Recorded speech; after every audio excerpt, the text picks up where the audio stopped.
Preparando os nossos pensamentos para a nossa oração inicial, eu vou ler o texto do Sermão das Beatitudes, apesar de a,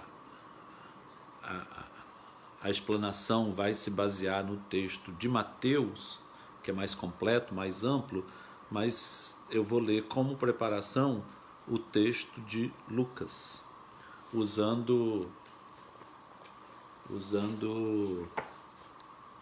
essa tradução nova dos 4 evangelhos de Frederico Lourenço, que foi publicado no Brasil pela Companhia das Letras, uma tradução portuguesa direto do grego. Levantando os olhos para os discípulos, dizia: Bem-aventurados os mendigos, porque vosso é o reino de Deus.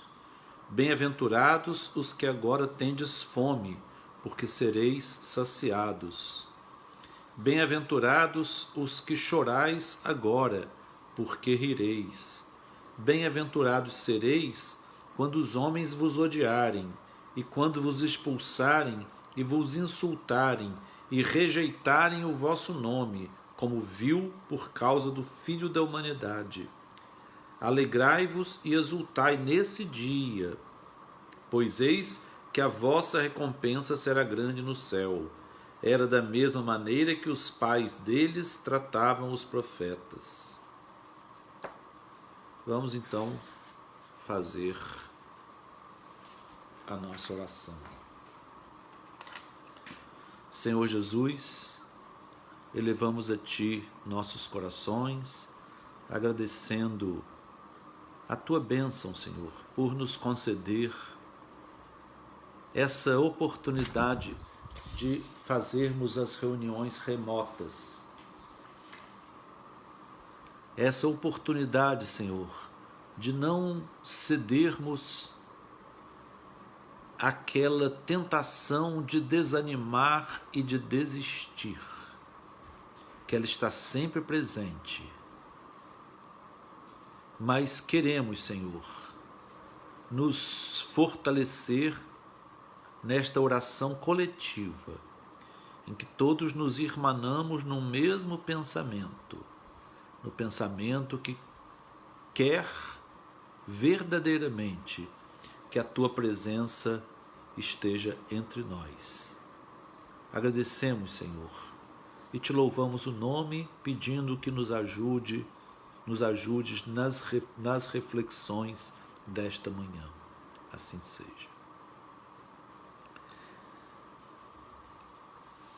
Bom, é importante nós iniciarmos a nossa meditação da manhã dizendo que, sendo o primeiro domingo do mês de junho,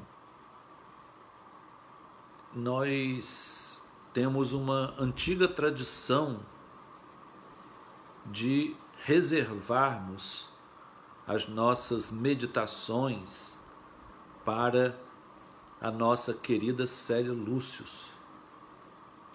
E é também nesse contexto que eu decidi fazer uma ampliação da meditação do domingo passado sobre o Sermão das Beatitudes para uma terra renovada. Eu pensei em, dessa vez, fazer o mesmo Sermão das Beatitudes numa ótica budista. E isso tem 2 homenageados nessa meditação. Um deles é o espírito inolvidável de Célia Lúcius, que viveu, segundo a nossa querida Wanda Joviano relembra, no seu nos seus pequenos dizeres que ela fez para o livro Célia Lúcia Santa Marina, ela relembra os comentários de Emmanuel, que ela viveu e exemplificou todos os ensinamentos do Divino Mestre. Então é alguém a quem nós devemos reverenciar quando nós pensamos no Sermão das Beatitudes e como essas beatitudes, como esta felicidade foi real para ela.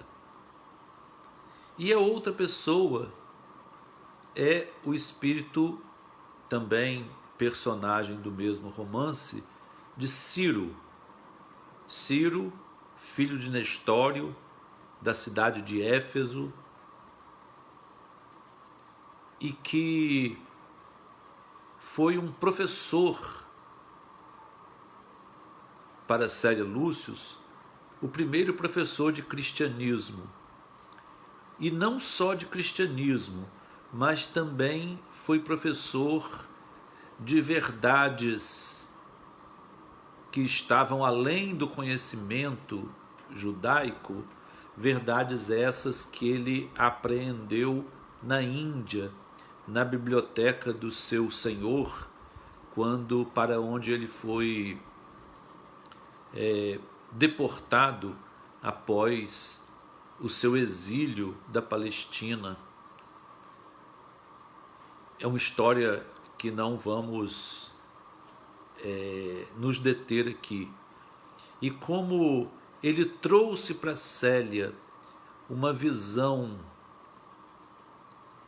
um pouco mais amplificada do Evangelho, incluindo aí conceitos como da reencarnação, que não aparece abertamente nas Escrituras, eu queria fazer essa homenagem aos dois espíritos, Célia Lúcius e Ciro, filho de Nestório, Ciro de Éfeso, que seria comentar o Sermão das Beatitudes numa ótica budista. E o primeiro ponto que eu gostaria de apresentar é que todos os versos das Beatitudes, eles estão revelados dentro de um ponto de vista da lei da causalidade. Ali há uma referência lógica de causa e efeito em todos os versos das Beatitudes. E para que nós façamos a correlação, eu vou analisar cada uma das Beatitudes baseado nas 4 nobres verdades que Siddhartha Gautama, o Buda, descobriu na sua busca da verdade. Eu quero fazer um outro parênteses aqui, que eu fui aluno do meu pai, Clóvis Tavares, não só na Escola de Jesus Cristo, mas no saudoso Liceu de Humanidades de Campos. Eu fui aluno dele no 3º ano ginasial. E ele era professor de História Geral. Foi uma surpresa para a nossa turma, porque até então, desde o primário até o 1º e o 2º ano do ginásio, nós só conhecíamos a história do Brasil. Então todos estávamos assim muito interessados no estudo da história geral. Nós íamos falar sobre Roma, sobre a Grécia, sobre as conquistas. Então isso para nós assim foi as aulas do meu pai eram aulas assim, eram filmes que nós entrávamos na dimensão do filme. E como todo professor, às vezes tem a sua matéria fica um pouco assincrônica em relação ao programa e ele tem que correr, mas meu pai era muito metódico e muitas vezes aconteceu o contrário, ele está à frente do programa. Então, certa feita, ele entrou na sala e disse: olha, hoje eu tenho uma boa notícia para vocês. Nós estamos à frente do programa. E eu vou reservar, como nós estamos vendo as culturas orientais, hoje eu vou contar para vocês a história de Siddhartha Gautama, o Buda.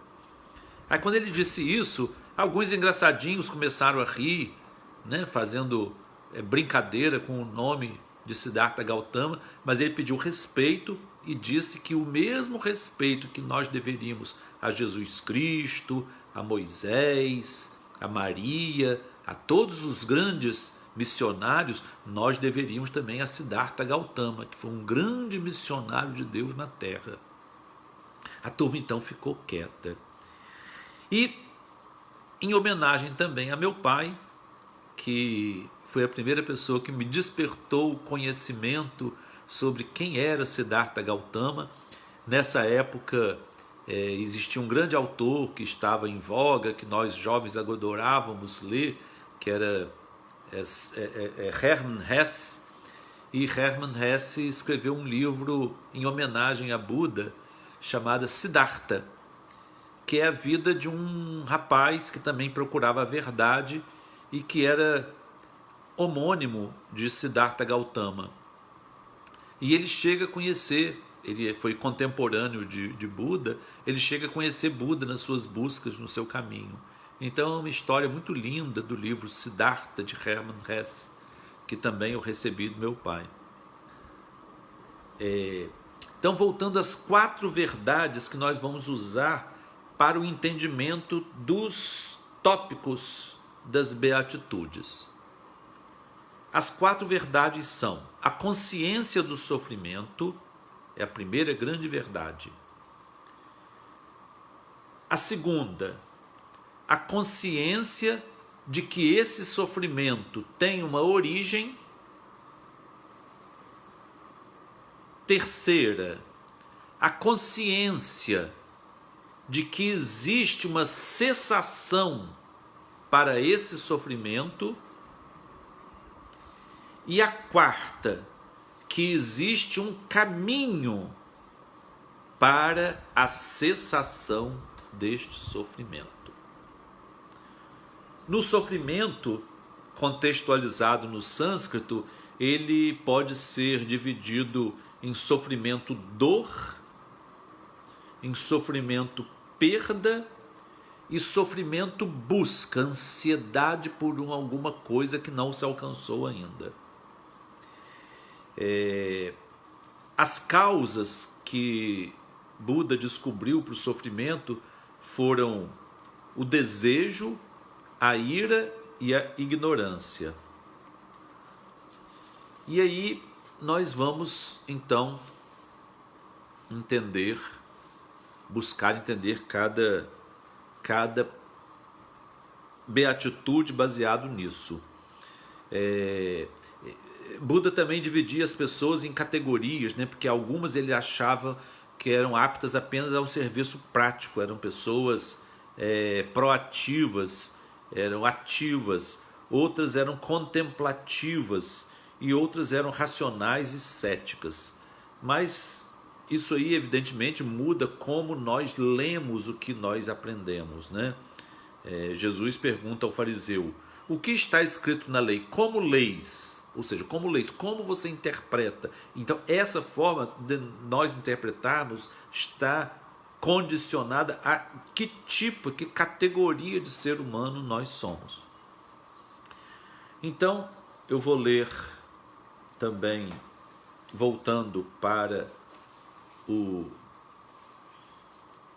Sermão das Beatitudes de Mateus.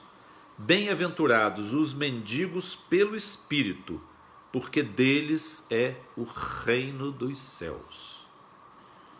Então, nós vimos da outra vez que ser mendigo pelo Espírito é ser carente e considerar que sempre tudo lhe é uma bênção. Tudo lhe é uma oferta. Qualquer coisa que ele receber nada lhe foi devido, tudo foi uma grande oferta da providência de Deus. Então a primeira consciência dessa beatitude, felizes os pobres de espírito, é que existe dor, que existe sofrimento causado pelas diversas carências, que existe sofrimento causado pela nossa incompletude, seja a nossa incompletude pelas circunstâncias materiais da vida, seja a nossa incompletude pelas circunstâncias emocionais da vida, seja a nossa incompletude pelas circunstâncias espirituais da vida. Então, sempre que nós nos sentimos incompletos, que não temos como preencher o vazio existencial que o conhecimento espiritual pode nos conceder, nós estamos tendo então consciência da dor. Então, ter consciência que o mundo é um mundo de dor faz parte do primeiro passo para o entendimento da primeira bem-aventurança. O segundo ponto é saber que existe uma causalidade. Então ninguém sofre sem que a lei de causalidade esteja incluída nesse processo. Isso, evidentemente, não cai na visão simplória que todo mundo está pagando alguma coisa. De jeito nenhum. Existem aqueles que sofrem por uma dedicação extrema de amor ao próximo. Então, essas pessoas que se dedicam, que sofrem porque estão dedicadas, elas também estão envolvidas na lei de causalidade. Elas estão projetando para o futuro. São aqueles que amam ao próximo como Jesus nos amou. É diferente de amar ao próximo como a nós mesmos. Ama ao próximo como ele nos amou. Então, ama ao sacrifício. Então, também está aqui contemplado nessa bem-aventurança na ótica budista, concebendo que existe uma causa para a humilhação e para as humilhações. Um outro ponto muito importante é reconhecer que existe uma cessação das humilhações. O nosso planeta, nós estamos irmanados em tantas circunstâncias coletivas que é preciso nós nos convencermos que essa causalidade tem um fim. E a causalidade tendo um fim, existe uma cessação da humilhação. O nosso planeta regenerado não poderá ser um planeta de humilhações, onde nós vislumbramos as pessoas tripudiando das outras, humilhando por causas diversas. O que está na tônica agora é o racismo. Mas não há luta antirracista sem luta pela democracia plena. Não há luta antirracista sem luta contra a exploração do homem pelo homem. Elas são irmanadas. E não há luta antirracista, nem luta pela democracia, nem luta pela não exploração do homem pelo homem, sem nós adotarmos o amor de Jesus como direção para as nossas vidas. Felizes, sim. Sofredores e humilhados, sim. Mas esperançosos, porque há uma cessação da humilhação. E a quarta verdade nobre: existe um caminho para a cessação da humilhação. O caminho para a cessação da humilhação é não nos revoltarmos com a nossa humilhação, não com a humilhação coletiva, não que nós temos que nos revoltar, mas nós temos que denunciar que a sociedade está errada, mas nós devemos aceitar a nossa humilhação, porque a nossa humilhação é o próprio caminho de superação das causas remotas da nossa mendicância espiritual, da nossa mendicância pelo Espírito.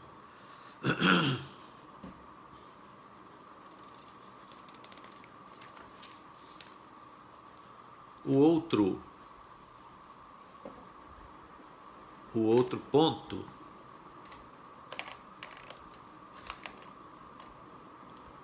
a outra bem-aventurança, está ventando, mas o vento é bom, vamos só.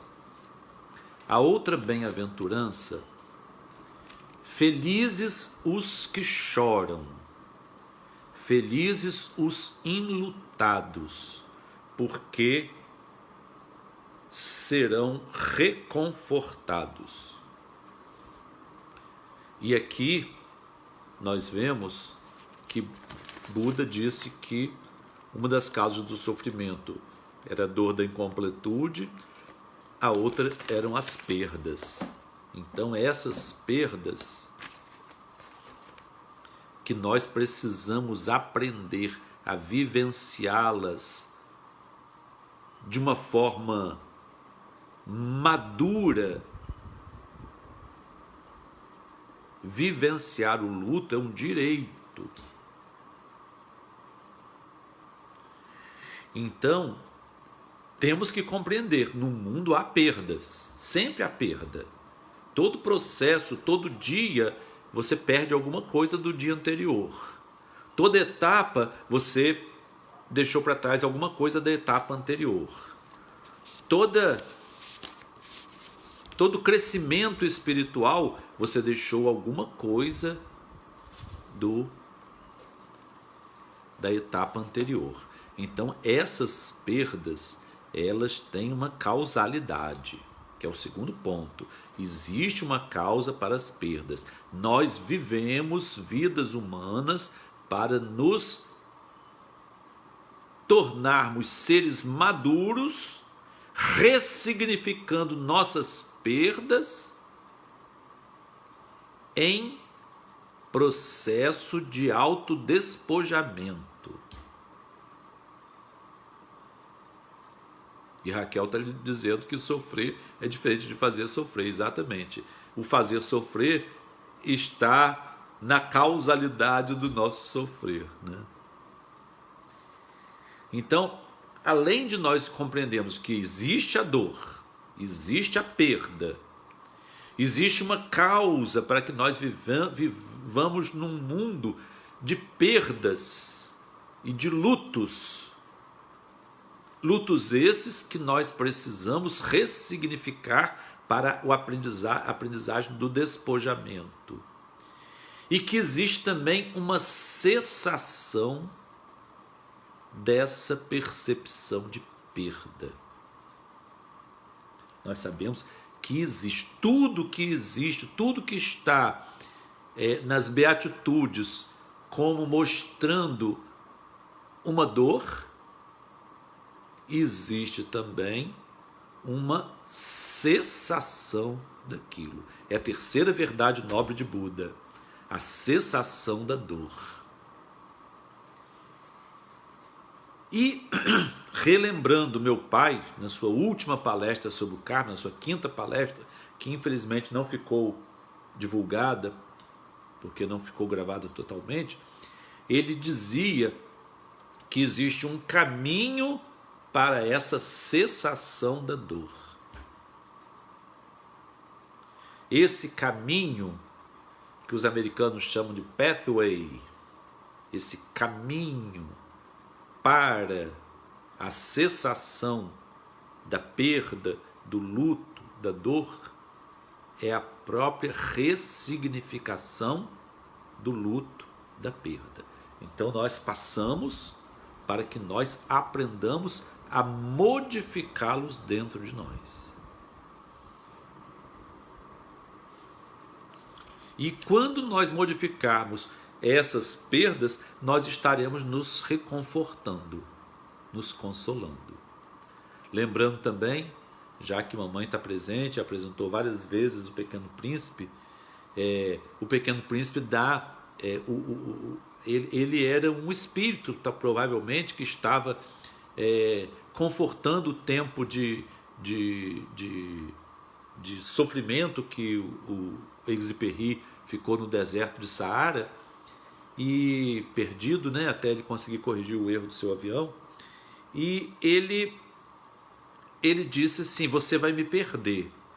E o Antoine: não, eu não vou te perder, eu não vou te deixar embora. Mesma coisa que Pedro falou com Jesus: não, nós não vamos deixar que o Senhor vá embora. Só que Jesus respondia a Pedro, mas o Pequeno Príncipe não respondia ao piloto. Ele nunca respondia nada, ele só falava o que ele queria. Ele disse: mas você vai se consolar. E faz depois uma tirada filosófica: a gente sempre se consola. A gente sempre se consola.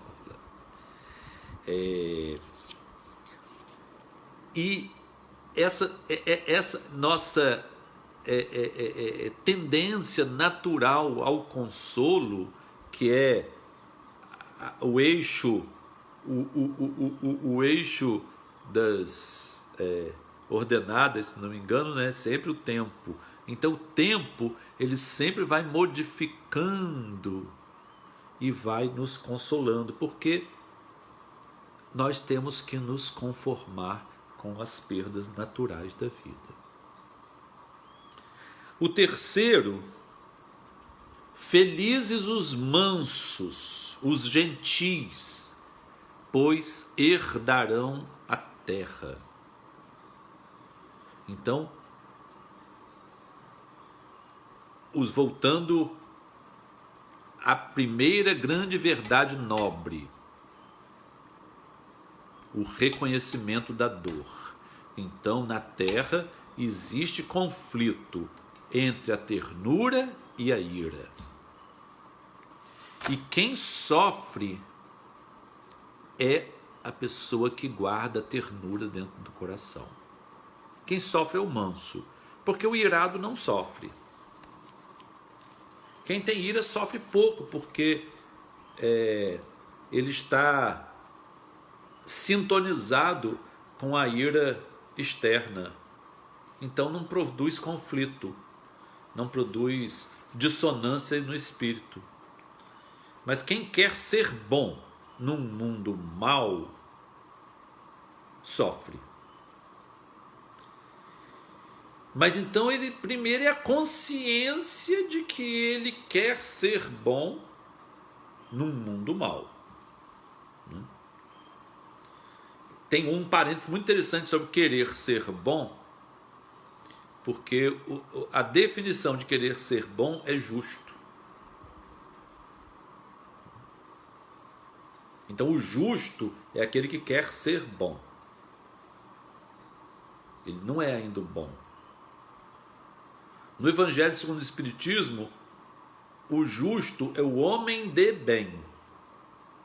A diferença de homem bom para homem de bem, para homem justo, é que o homem bom, ele é o bem, é Jesus Cristo, que nem ele mesmo aceitou o título de bom, mas ele era bom, ele é bom. Nós, o que nós podemos ser? Qual a psicologia alcançável por nós? Sermos justos, desejarmos o bem, querermos o bem. Para nós querermos o bem, nós vamos ter que praticar, pensar, sentir tudo aquilo que está relatado no capítulo O Homem de Bem, do Evangelho segundo o Espiritismo. Então é uma luta constante a cada dia, para que nós queiramos ser bons. Então, quem tem atos de bondade, tem atos de bondade, não é bom.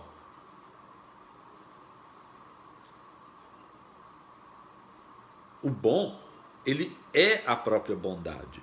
Nós não, nós temos atos de bondade, graças a Deus temos atos de bondade.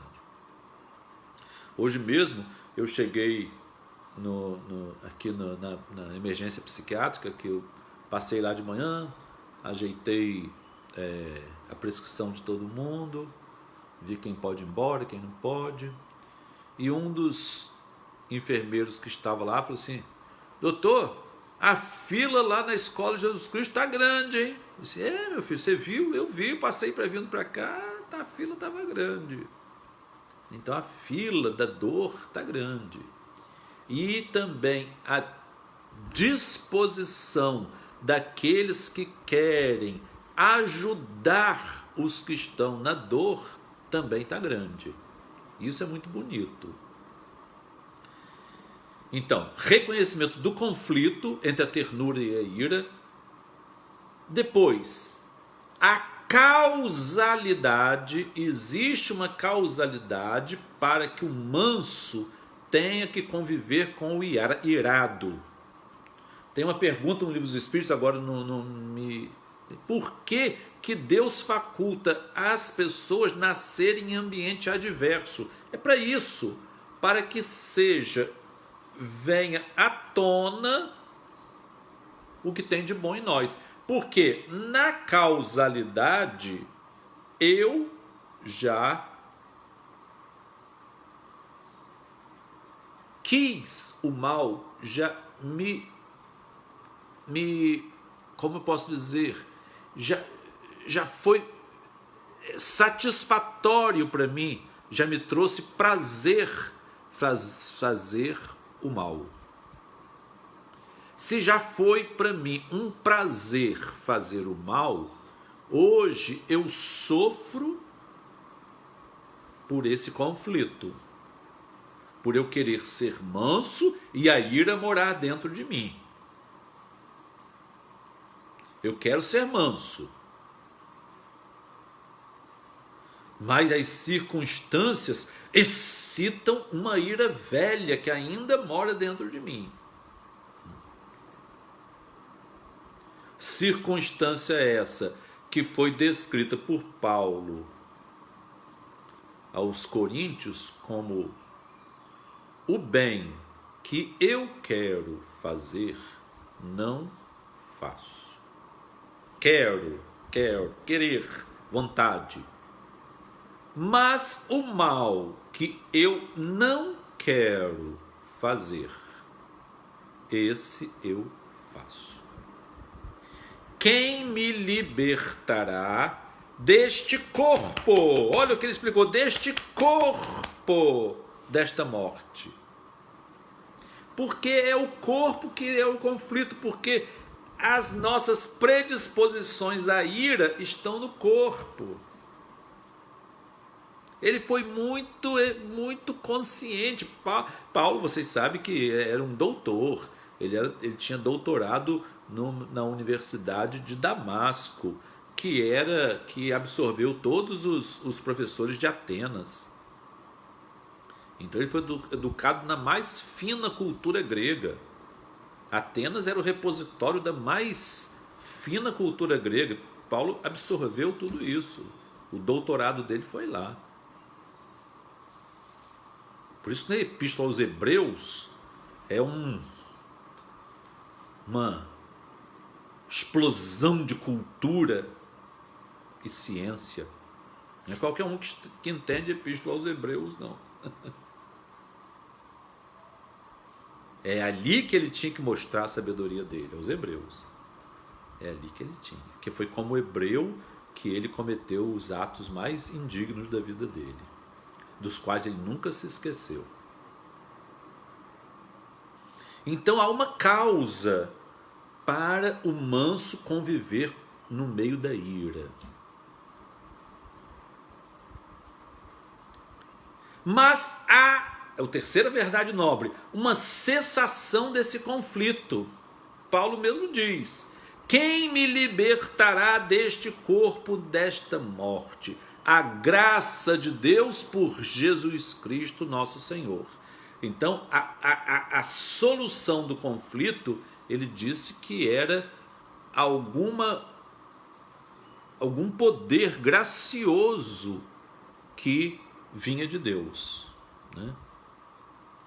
Então, vivenciar o conflito realmente é uma oportunidade, e superar o conflito é uma oportunidade muito importante. Tem um comentário aqui de Maiaras que o oprimido muitas vezes se tornar opressor é uma linha tênue. Realmente é tênue, e o nosso grande pedagogo Paulo Freire explica isso no seu livro A Pedagogia do Oprimido. É uma coisa muito triste, que realmente abre um parênteses que nós vamos para uma outra temática que não caberia no tempo que nós temos aqui. E também porque também eu não me preparei para essa avaliação, mas que realmente é verdade. Muitos opressores são ex-oprimidos, muitos estupradores sofreram violência sexual na sua infância, muitos violentos aprenderam com o pai sendo violento dentro de casa. Isso é uma rotina muito grande na alma humana. E isso abre um parênteses para nós entendermos o que é realmente resiliência. As pessoas pensam que resiliência é paciência. Resiliência não é paciência. Resiliência é uma outra coisa, mas não vamos entrar no caminho da resiliência, porque é um aspecto muito, muito sutil, muito delicado, e nós temos que ver um outro dia para entender o que faz algumas pessoas superarem as dores, né? Bom, a quarta beatitude: felizes os esfomeados e sedentos de justiça, porque serão fartos, serão saciados. Então, a primeira consciência, pela primeira nobre verdade de Buda, é que existe a injustiça. E existindo injustiça, existem dois padrões: as pessoas que sentem simpatias pelas causas da justiça e as pessoas que sentem empatia pelas pessoas que sofrem injustiça. Também isso aí abre um outro parênteses muito grande, porque existe um padrão psicológico diferente de quem tem a simpatia e quem tem a empatia, né? Muitas vezes a pessoa que tem uma simpatia muito grande por uma causa, ela enfraquece na empatia pelos que estão à sua volta. E muitas vezes alguém que tem empatia por alguém que está à sua volta não consegue ter uma simpatia por uma causa. Então isso aí, como é um aspecto assim, muito, abre uma janela muito grande, nós não vamos poder nos deter nesse detalhe, né? Aqui Juliana está completando o raciocínio de Maiara, né? Que é o pensamento de Paulo Freire. Bom, então existe a injustiça, é uma consciência, e existem as causas da injustiça. E em nós, quem está faminto e sedento, existe um motivo para eu estar faminto de justiça e existe um motivo para eu estar sedento de justiça, porque sedento é mais forte.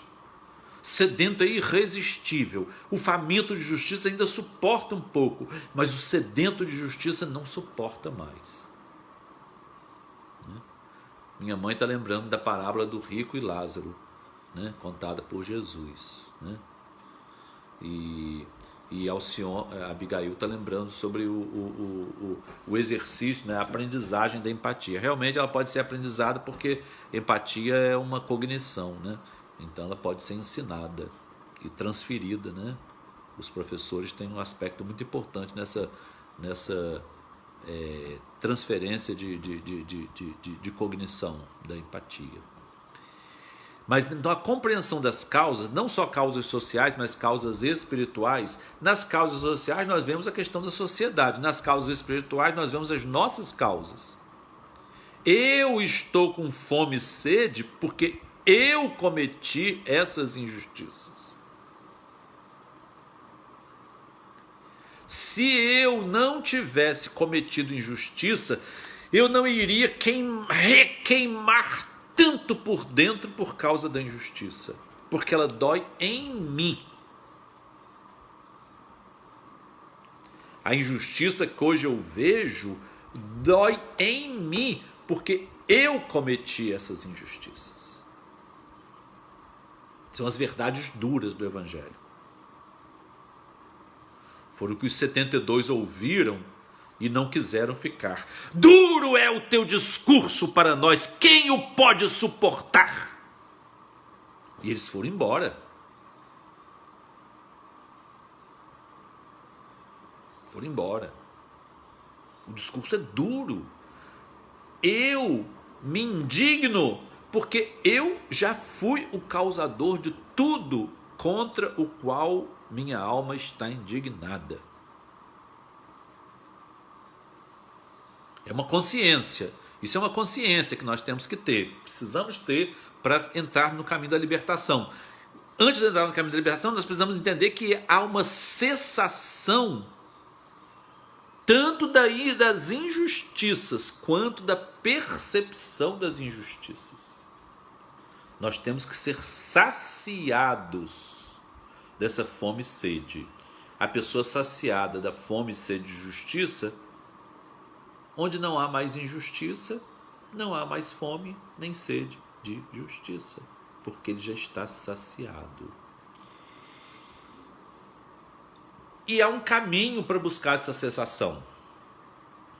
Então, trabalhar para que diminua a injustiça é um caminho para a cessação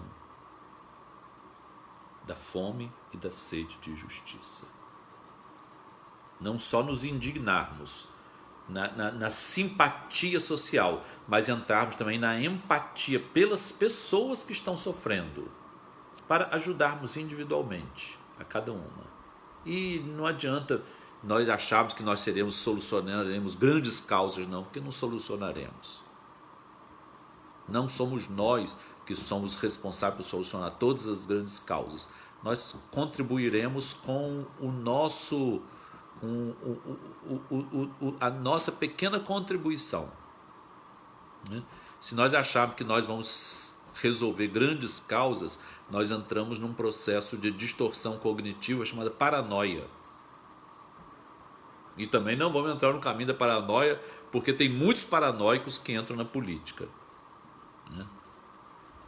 Muitos paranoicos.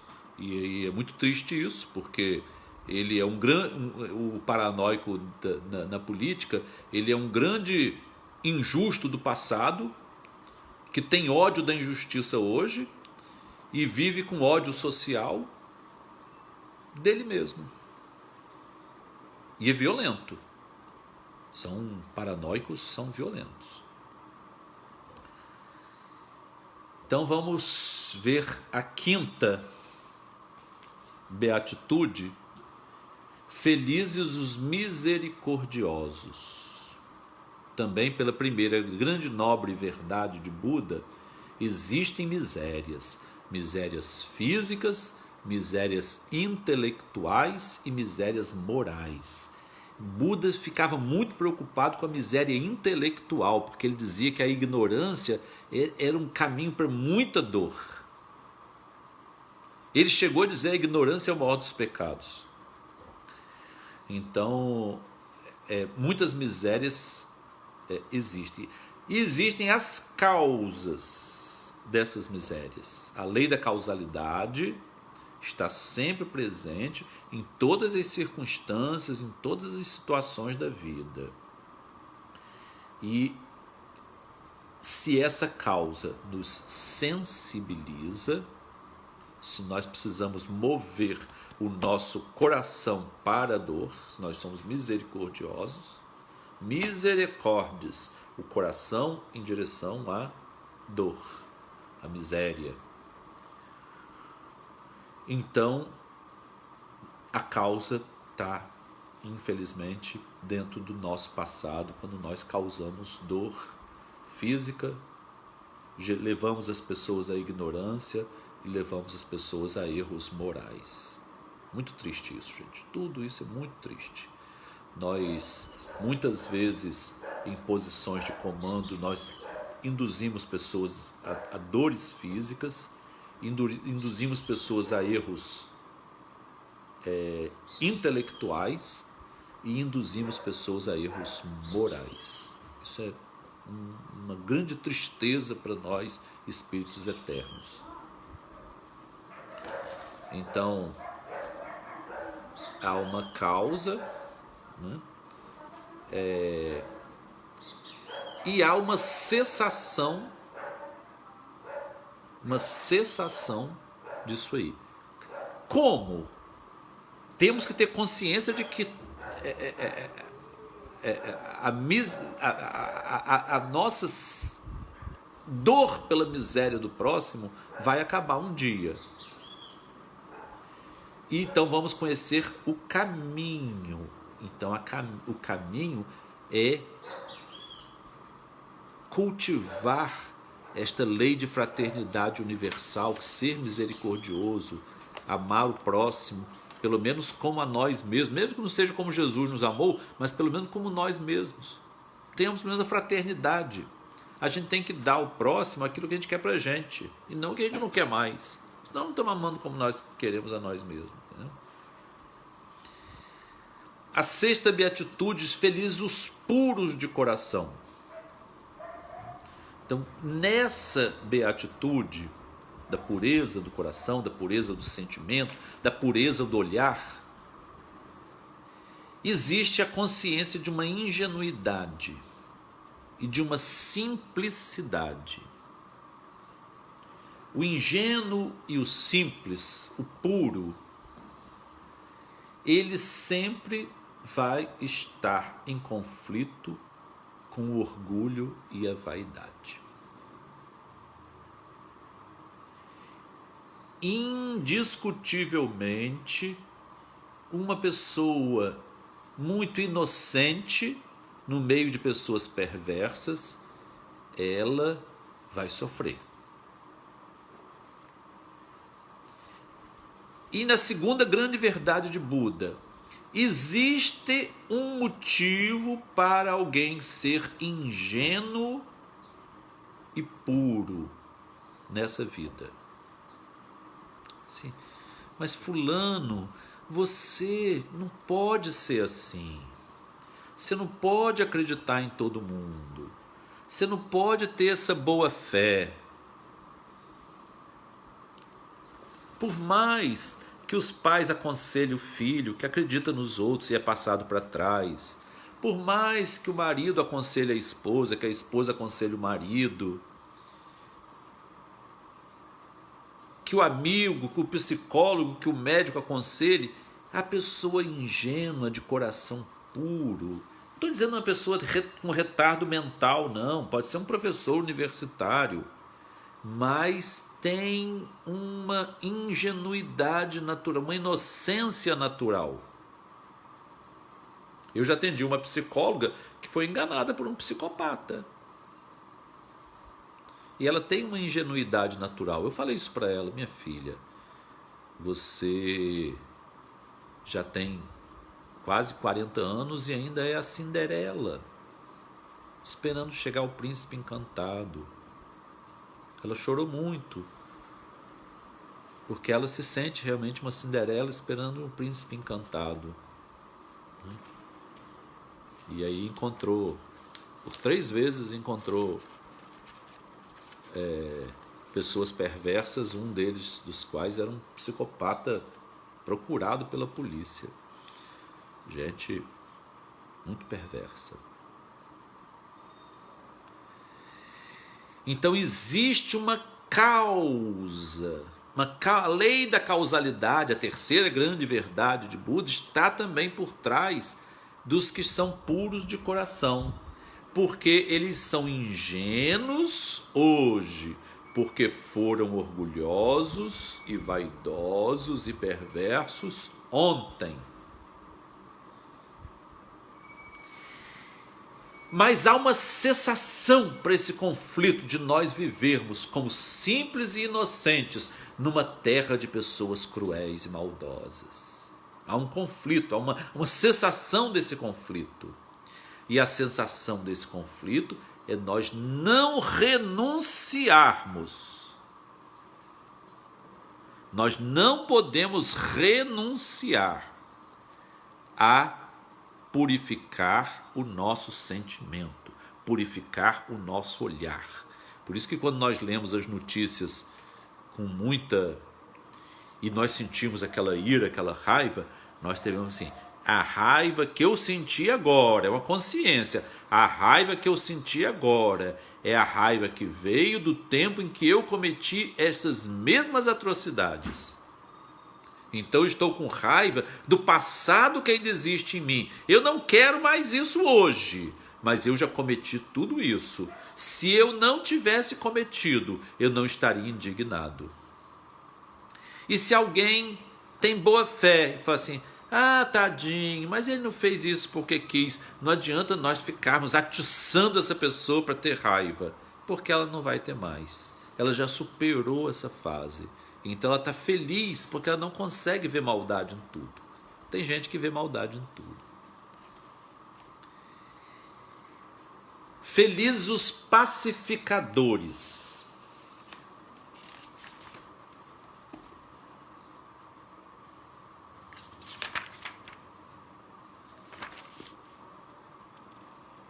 Felizes os pacificadores, porque serão chamados filhos de Deus. O mundo vai ser de pessoas que pacificam, que querem a paz. E a primeira consciência, a primeira grande nobre verdade de Buda é que há guerras, que há conflitos. Então, essa consciência e que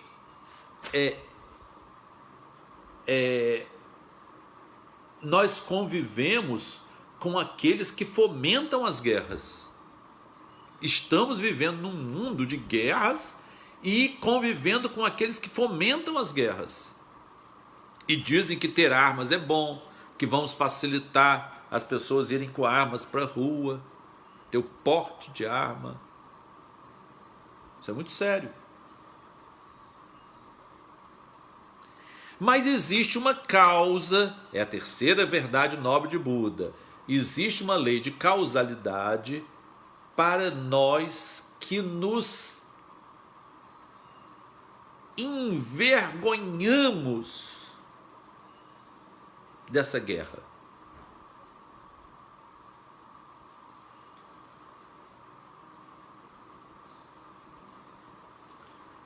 Nós que estamos tentando pacificar, suavizar, conciliar, promover paz,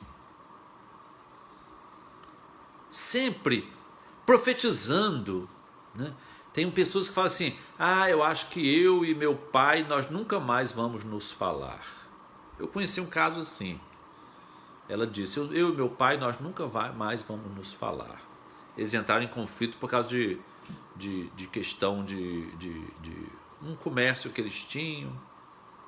Eu sei que ela entrou num processo contra o pai e o processo acabou porque não tinha mais nada para tirar do pai. O pai não tinha mais nada, estava pobre. E graças a Deus, antes da desencarnação dele, eles se reencontraram. E eu, toda vez que eu encontrava essa menina, eu dizia: você e seu pai, vocês vão se entender nessa vida. Ela era espírita.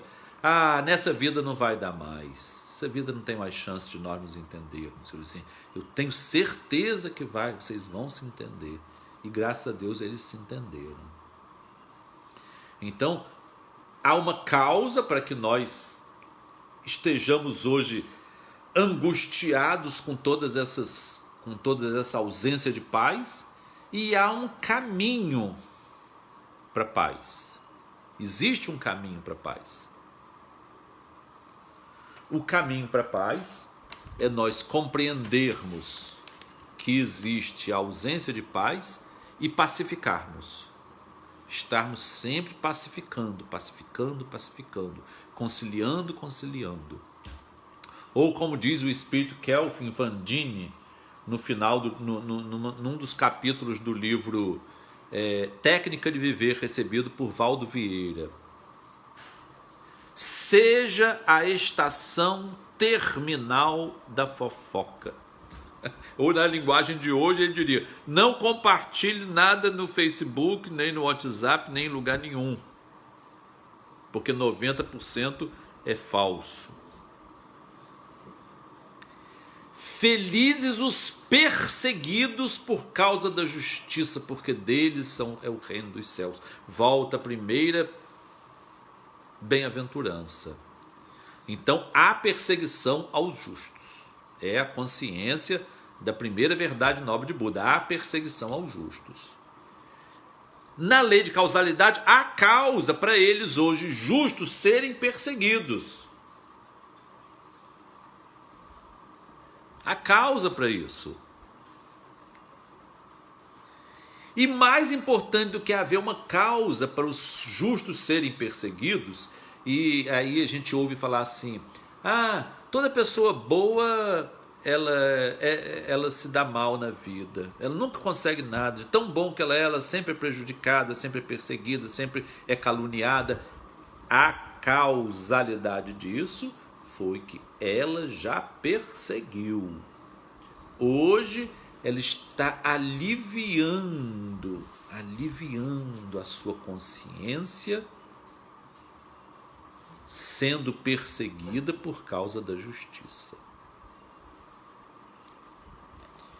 E além da consciência de que há uma cessação de todas essas perseguições, nós devemos também saber que existe um caminho e a aceitação, não refutar.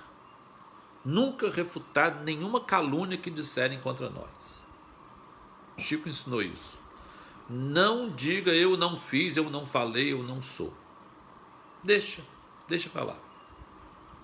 Foi o que Chico ensinou. Chico vivenciou muitas calúnias. E, por último, felizes são os que são insultados, perseguidos e caluniados, dizendo contra ele todo o mal, sempre por causa de Jesus. Não é mais por causa da justiça, é por causa da pessoa de Jesus. É diferente. A 8ª beatitude é os que são perseguidos pela justiça. A 9ª beatitude é os que são perseguidos, insultados e caluniados, recebendo toda mentira contra eles, por causa de Jesus. Então a primeira consciência é que há insulto, perseguição e mentira às pessoas que amam Jesus. Quem ama Jesus fatalmente, pela primeira grande e nobre verdade de Buda, vai ser insultado, perseguido e caluniado. E contra ele se dirá toda as espécies de mentiras. Mas na segunda verdade, que é a lei da causalidade, existe uma causa para hoje eu estar sendo perseguido pelo nome de Jesus. O caso de Joana d'Arc. Todos nós sabemos que ela vivenciou como Joana d'Arc a redenção dela como Judas Iscariotes. Então ela foi insultada, perseguida, torturada, seviciada e queimada viva pelo nome de Jesus. Foi a última palavra que ela falou no fogo. Enquanto as pessoas jogavam gravetos no fogo para aumentar o fogo, queimando o corpo de Joana, e ela dizia santa ignorância, porque havia velhinhos e velhinhas jogando gravetos no fogo. Ela olhava e dizia santa ignorância. Mas a última palavra que ela usou, que ela falou no madeiro, né, que estava já em chamas, é Jesus. Jesus. Então há uma cessação desses insultos. Com isso daí, cessaram-se os insultos, as perseguições e as mentiras contra Joana d'Arc. E ainda hoje as pessoas tentam fazer malhar o Judas, que é uma ignorância. Na nossa infância, meu pai nos proibiu de participar. A gente falava, pai, deixa, estão ali na rua fazendo. Não, vocês não vão. A gente ficava triste, que a gente queria ficar, era uma brincadeira. Fazer o boneco, todo mundo bater no boneco, a gente não entendia. Mas nós nunca participamos. Nem Margarida, nem eu, nem Luizinho, nem Celcinho, nunca malhamos o Judas. E nós sempre aprendemos lendo as lições do Boa Nova, que Judas foi um inocente útil. Ele foi um inocente por causa da sua vaidade, por causa da sua grandeza, ele queria ser o chefe do novo governo que ia se formar, fazendo acordo com a burguesia local. Não deu em nada. A burguesia local abandonou eles e ficou com Roma. Os ricos locais se uniram a Roma.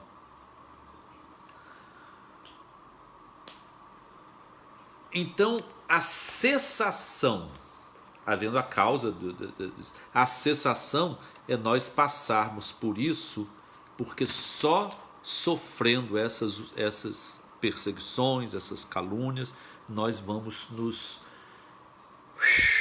aliviar do que nós fizemos, das grandes causas que nós fizemos em nosso passado, né? Eu estou querendo dizer que existem espíritos que sofrem no mundo sem causas kármicas. Aqui eu estou me referindo àqueles que estão na lei de causalidade, como disse Buda e como disse Jesus, né? Existe um livro que eu acho que não está traduzido, mas existem outras aparências, que é O Bom Coração, né? Que são 2 padres e uma missionária católica entrevistando Sua Santidade o Dalai Lama. E entrevistam o Dalai Lama sobre o Sermão da Montanha, né? Então, são vários ensinos de Jesus na perspectiva budista. Eu, enquanto estava fazendo a preparação, com esse aqui que eu ganhei de uma brasileira que morava nos Estados Unidos, ela trouxe para mim de presente, eu descobri que existe outros livros em português. Eu até já mandei pedir. Não sei se é a tradução desse ou se são outros livros, mas é muito interessante nós sabermos que através das 4 verdades nobres de Buda, nós podemos analisar o Sermão da Montanha. É isso, gente. Vamos pedir a Jesus que fique conosco nesse dia. Senhor Jesus, fique em nossos corações, queremos, unidos, Senhor, agradecer pelas reflexões que os teus grandes emissários, como Siddhartha Gautama, o Buda, como Chico Xavier, como meu pai Clóvis Tavares, como o nobre espírito Emmanuel, tem nos oferecido, Senhor, para compreender tantas verdades eternas que estão muitas vezes escondidas nas Escrituras.